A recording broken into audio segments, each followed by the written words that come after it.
प्यारे दोस्तों, आज हम आपको बताने वाले हैं एक बूढ़ी औरत अपनी ही धर्म को छोड़कर इस्लाम धर्म को कैसे अपना लिया। ये पूरी कहानी जानने के लिए आखिर तक हमारे साथ बने रहे तो आई शुरू करते हैं। मदीना के एक छोटे से गांव में एक बूढ़ी औरत अपने घर के दरवाजे पर चुपचाप बैठी थी। उसके सामने कुछ सामान रखा था, जैसे कहीं जाने की तैयारी में हो। उसके चेहरे पर चिंता की लकीरें साफ नजर आ रही थीं। आंखों में एक अजीब सी बेचैनी थी। वो बार बार इधर उधर देखती, जैसे किसी डर से भागना चाहती हो। धीरे धीरे वो उठती है, सामान उठाती है और चलने लगती है। उसके कदम डगमगा रहे थे। थोड़ी दूर जाकर वो थक कर बैठ जाती है। थकी हुई सांसें लेते हुए वो बुदबुदाती है, पता नहीं अगर कभी उस आदमी से सामना हो गया तो, कहीं उसने कुछ कह दिया तो क्या मेरा दिल भी बदल जाएगा। उसके दिल में एक ही नाम गूंज रहा था, मोहम्मद। हाँ, वही नाम जिसे सुनकर रूह तक कांप उठे, जिसकी बातें सीधे दिल में उतर जाती हैं, जिसे एक बार सुन लो तो फिर भुला पाना मुश्किल हो जाता है। बूढ़ी औरत की आंखों में डर भी था, सोच भी, नहीं नहीं, मैं अब इस शहर में नहीं रह सकती। जितनी जल्दी हो सके यहां से निकल जाना चाहिए। वो उठती है और धीरे धीरे चल पड़ती है, मगर उसके चेहरे पर बेचैनी अब भी बाकी थी। उसके मन में सवाल अब भी थे। वो मोहम्मद सल्लल्लाहु अलैहि वसल्लम से कभी मिली नहीं थी, मगर उनके नाम ने ही उसकी रूह में हलचल मचा दी थी। क्या ताकत थी उस नाम में, जो अगर मिल जाए तो जिंदगी बदल दे, और जो ना भी मिले तब भी दिल को कहीं गहराई में छू जाए। ठीक उसी वक्त रसूलुल्लाह सल्लल्लाहु अलैहि वसल्लम उसी रास्ते से गुजर रहे थे। उन्होंने उस बूढ़ी अम्मा को देखा, रुक गए। महसूस किया कि ये महिला कहीं जाने की तैयारी में है, मगर बहुत ही कमजोर लग रही है और उसका सामान भी भारी है। नबी जी ने नरमी और मोहब्बत भरी आवाज में कहा, अम्मा जान, आप कहां जा रही हैं? बुजुर्ग महिला थोड़ा चौंकी, कुछ पल तक उन्हें देखा और बोली, बेटा, मैं इस शहर को छोड़कर जा रही हूं। अब यहां रहना महफूज नहीं रहा। एक जादूगर आ गया है यहां, जो लोगों के दिलों को अपनी बातों से खींच लेता है।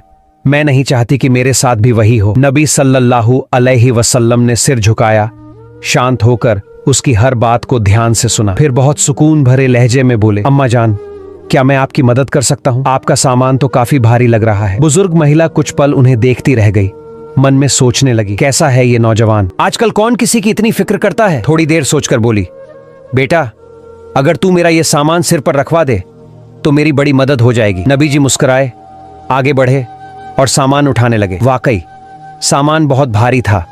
उन्होंने महसूस कर लिया कि इस उम्र में ये अम्मा इसे उठाकर कहीं नहीं जा सकती।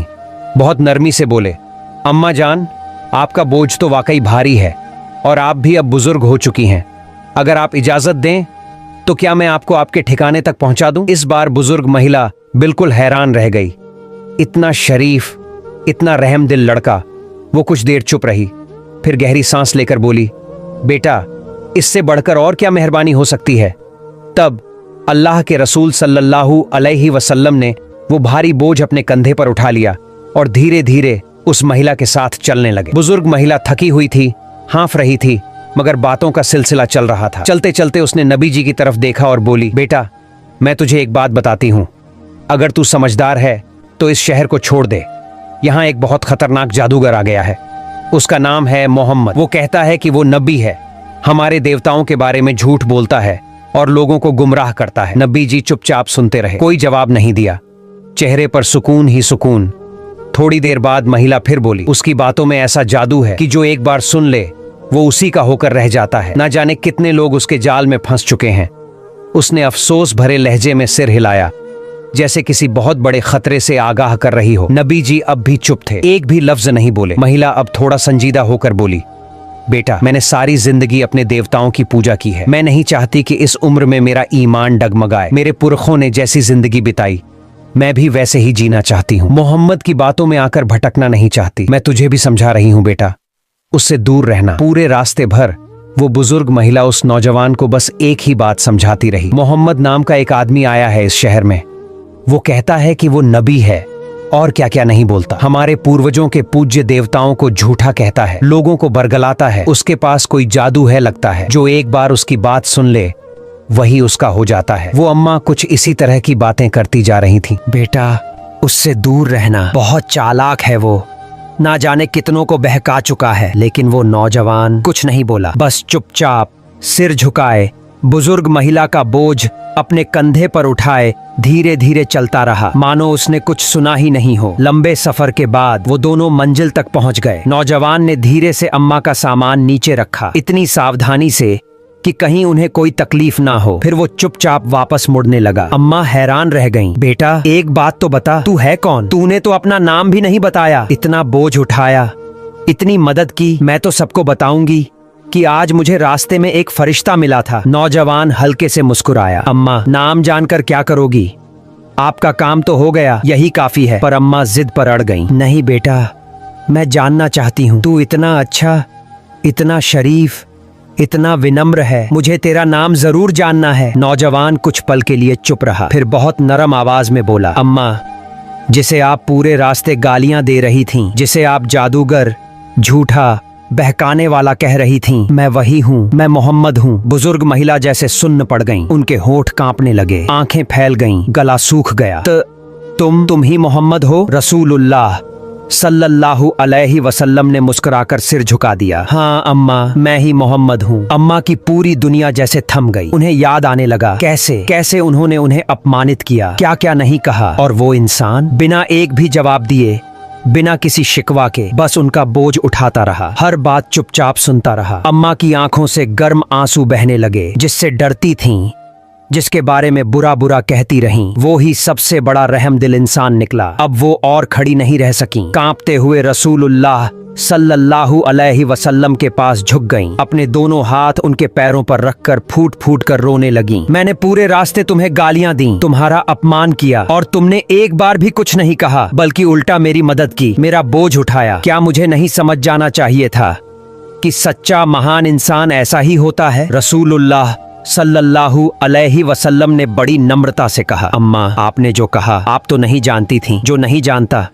अगर उसे धैर्य से समझाया जाए तो एक दिन वह जरूर सच्चाई को पहचान लेता है। बुजुर्ग महिला की रुलाई रुक ही नहीं रही थी। उन्होंने एक लंबी सांस ली, फिर गहरे दर्द से बोली, मैंने बहुत बड़ी गलती की, मुझे झूठ सिखाया गया था। अब मैं समझ गई हूँ, तुम सच्चे हो, तुम न्यायप्रिय हो, तुम जरूर अल्लाह के भेजे हुए रसूल हो। फिर उन्होंने कांपती आवाज में मगर पूरे यकीन के साथ कहा, मैं गवाही देती हूँ कि अल्लाह के सिवा कोई इबादत के लायक नहीं, और मैं गवाही देती हूँ कि तुम मोहम्मद अल्लाह के रसूल हो। फिर एक दिन अब्बू जहल ने कुरैश के लोगों को जमा किया और गुस्से में बोला, ऐ कुरैश के लोगों, क्या तुम नहीं देख रहे?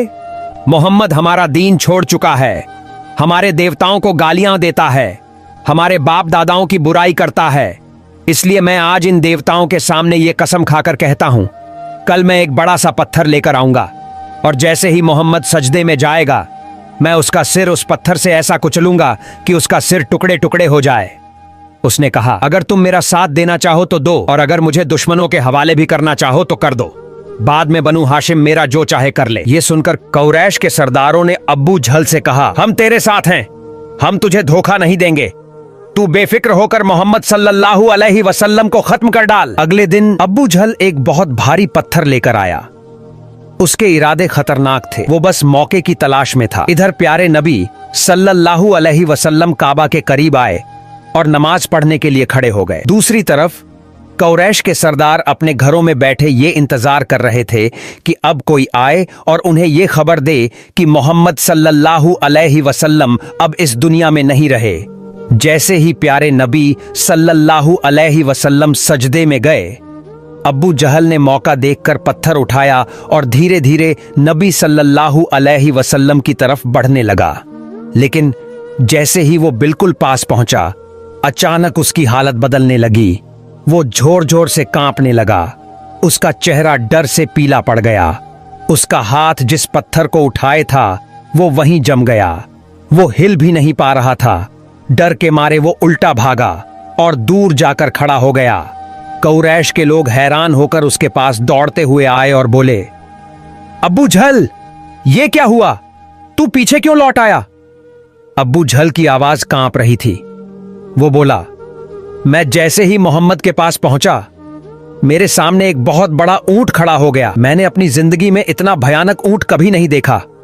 ऐसा लग रहा था कि अगर मैं एक कदम भी आगे बढ़ा तो वो मुझे अभी के अभी कुचल डालेगा। कुछ दिन बाद जब सहाबा रजी अल्लाहु अन्हुम ने प्यारे नबी सल्लल्लाहु अलैहि वसल्लम से इस वाक़ये के बारे में पूछा तो नबी जी सल्लल्लाहु अलैहि वसल्लम ने फरमाया, वो जो ऊंट था दरअसल वो हजरत जिब्राइल अलैहिस्सलाम थे। अगर अब्बू जहल एक कदम भी और आगे बढ़ता तो जिब्राइल अलैहिस्सलाम उसे उसी वक्त खत्म कर देते। एक दिन हमारे प्यारे नबी सल्लल्लाहु अलैहि वसल्लम के सहाबी हजरत अब्बास रज़ियल्लाहु ताला अन्हु मस्जिदुल हराम में बैठे हुए थे।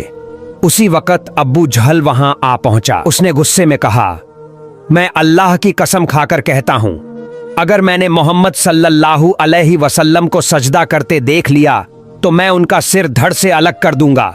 हजरत अब्बास रज़ियल्लाहु अन्हु ये सुनकर फौरन प्यारे नबी सल्लल्लाहु अलैहि वसल्लम के पास पहुंचे और सारा वाकया बता दिया। जब नबी करीम सल्लल्लाहु अलैहि वसल्लम ने ये सुना तो वो फौरन उठे और मस्जिदुल हराम की तरफ चले गए।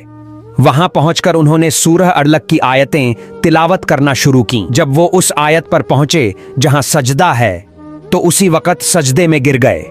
उधर किसी ने अब्बू जहल से कहा, अब्बू जहल, मोहम्मद सल्लल्लाहु अलैहि वसल्लम सजदा कर रहे हैं। ये सुनते ही अब्बू जहल गुस्से में पागल हो गया और दौड़ता हुआ नबी सल्लल्लाहु अलैहि वसल्लम की तरफ गया। वह बिल्कुल करीब पहुंच गया, मगर जैसे ही वो करीब पहुंचा अचानक वो उल्टा भागता हुआ पीछे लौट आया। अब्बू जहल के साथियों ने हैरान होकर पूछा, अब्बू जहल क्या हुआ, तू वापस क्यों भागा? अब्बू जहल की हालत अजीब थी। वह बुरी तरह कांप रहा था। उसने कांपती हुई आवाज में कहा, क्या तुम लोग नहीं देख पा रहे हो जो मैं देख रहा हूँ? सब हैरान रह गए। उन्होंने पूछा, तूने क्या देखा? अब्बू जहल बोला, मैंने देखा कि एक बहुत ही भयानक आग का गोला मेरी तरफ बढ़ रहा है। वो इतना डरावना था कि मुझे लगा अब ये मुझे जलाकर खाक कर देगा। सुभान अल्लाह। अल्लाह ताला ने अपने प्यारे नबी सल्लल्लाहु अलैहि वसल्लम की कैसी हिफाजत फरमाई। एक दिन अब्बू जहल हमारे प्यारे नबी सल्लल्लाहु अलैहि वसल्लम के सामने आया। उसने दोनों हाथों को मुट्ठी में बंद कर लिया और नबी जी सल्लल्लाहु अलैहि वसल्लम से कहा, ऐ मोहम्मद, अगर आज तुम ये बता दो कि मेरे इन दोनों हाथों की मुट्ठियों में क्या है तो मैं अल्लाह पर ईमान ले आऊंगा, तुम्हें अल्लाह का नबी मान लूंगा और कलिमा पढ़कर मुसलमान बन जाऊंगा। प्यारे नबी सल्लल्लाहु अलैहि वसल्लम ने बहुत सादगी और सच्चाई से जवाब दिया, ऐ चाचा, मैं ये नहीं बता सकता कि आपकी मुट्ठी में क्या है, क्योंकि गैब अदृश्य का इल्म सिर्फ और सिर्फ मेरे रब अल्लाह ताला के पास है। ये सुनकर अब्बू जहल मुस्कुराने लगा जैसे मजाक उड़ा रहा हो, मगर फिर नबी जी सल्लल्लाहु अलैहि वसल्लम ने फरमाया, ठीक है चाचा, अगर आपकी मुट्ठी में जो कुछ है वो खुद अगर मेरी नबूवत की गवाही दे दें तो क्या आप ईमान लाएंगे? अब्बू जहल ने कहा, अगर ऐसा हुआ तो इससे बेहतर क्या हो सकता है, बात बिल्कुल साफ हो जाएगी, चलो करके दिखाओ। उसके बाद प्यारे नबी सल्लल्लाहु अलैहि वसल्लम ने अब्बू जहल की मुट्ठी की तरफ देखा और फरमाया, ऐ मुट्ठी में जो भी है, अगर तुम मेरी नबूवत की गवाही दे सकते हो तो दो। तुरंत ही अब्बू जहल की मुट्ठी में मौजूद पत्थर जोर जोर से बोलने लगे। उन्होंने जबान से कहना शुरू किया, ऐ अल्लाह के रसूल, आप सच्चे नबी हैं, आप ही अल्लाह के भेजे हुए पैगंबर हैं, इसमें कोई शक नहीं। सुभान अल्लाह। कैसा अजीब मंजर था। अब्बू जहल की आंखों के सामने पत्थर दरूद शरीफ पढ़ रहे थे और नबी सल्लल्लाहु अलैहि वसल्लम की नबूवत का ऐलान कर रहे थे, मगर अफसोस दिल पर अल्लाह की मुहर लग चुकी थी। अब्बू जहल ने घबराकर उन पत्थरों को जमीन पर फेंक दिया और गुस्से में बोला, भतीजे मोहम्मद, मुझे नहीं पता था कि तुम इतने बड़े जादूगर हो, मैंने तो बस लोगों से सुना था, आज अपनी आंखों से देख लिया कि तुम क्या क्या कर सकते हो। और इतना कहकर अब्बू जहल वहां से भाग खड़ा हुआ। सुभान अल्लाह। कैसे अल्लाह ताला ने अपने प्यारे रसूल सल्लल्लाहु अलैहि वसल्लम की हिफाजत फरमाई।